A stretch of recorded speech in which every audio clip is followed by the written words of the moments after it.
amen bazalwane. Isizukulwane esidukile, amen bazalwane. Lento iqala e-Edeni bazalwane, amen. Hallelujah.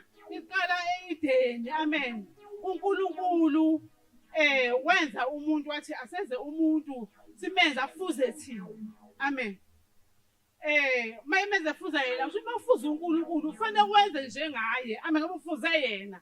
Amen. Awukwazi ukwenza enye into ufuza uNkulunkulu ngoba mafuza umuntu fanele bonakala ufuza ukuthi noma uhamba uthi ufuza ubani. Izenzo zakhe ziwusibani bani. Amen. Ubonakale uhamba uthi umfuzile ubani. Amen. Hallelujah. Uyababeka ubeka umuntu ensimini yase-Edeni. Amen. Owesifazane nowesilisa uthi gadani la. Amen bazalwane. Nina nizodla zonke izithelo ezikhona la. Kufanele bephile kahle. Amen. Uqala mayibenza uthi nizobusa phezu kwakho konke okukhona. Amen. Phezu kwayilwane phezu kwakho konke okukhona nizobusa nina. Amen. Hallelujah.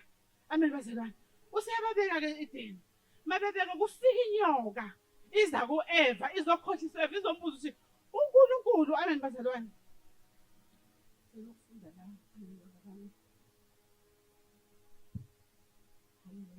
Amen bazalwane. Uthi inyoka lapha kuGenesis 3 bazalwane. Angikuveze ngiyadlula nje. Amen. Ithi inyoka lapha ku-1. Inyoka yayinobuqili kunazo zonke izilwane zasendle. Amen. Ayezenzile uSimakade uNkulunkulu yathi kowesifazane ushilo uNkulunkulu ukuthi ningalokothi nidle nakowodwa umuthi esensimini na. Ubuzo lwesifazane ushilo uNkulunkulu. Amen. Uthi ningalokothi. Amen. Uthi wesifazane ushilo uNkulunkulu. Amen. Uthi hayi uNkulunkulu afuna ukudla ngoba nina zosobe nikwazi ukuhlukanisa okubi nokuhle. Amen. Mangenadla laphayana shuthi niyovuleka amehlo khona niyokubona. Amen.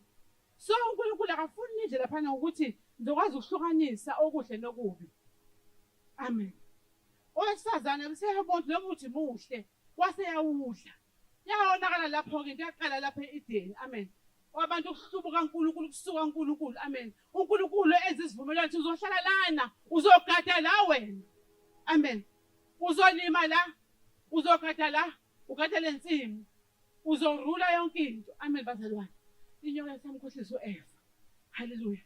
Ingakho nje abantu besilisa bazalwane emuzwa kangcono umuntu wesifazane maye ekhuluma naye into.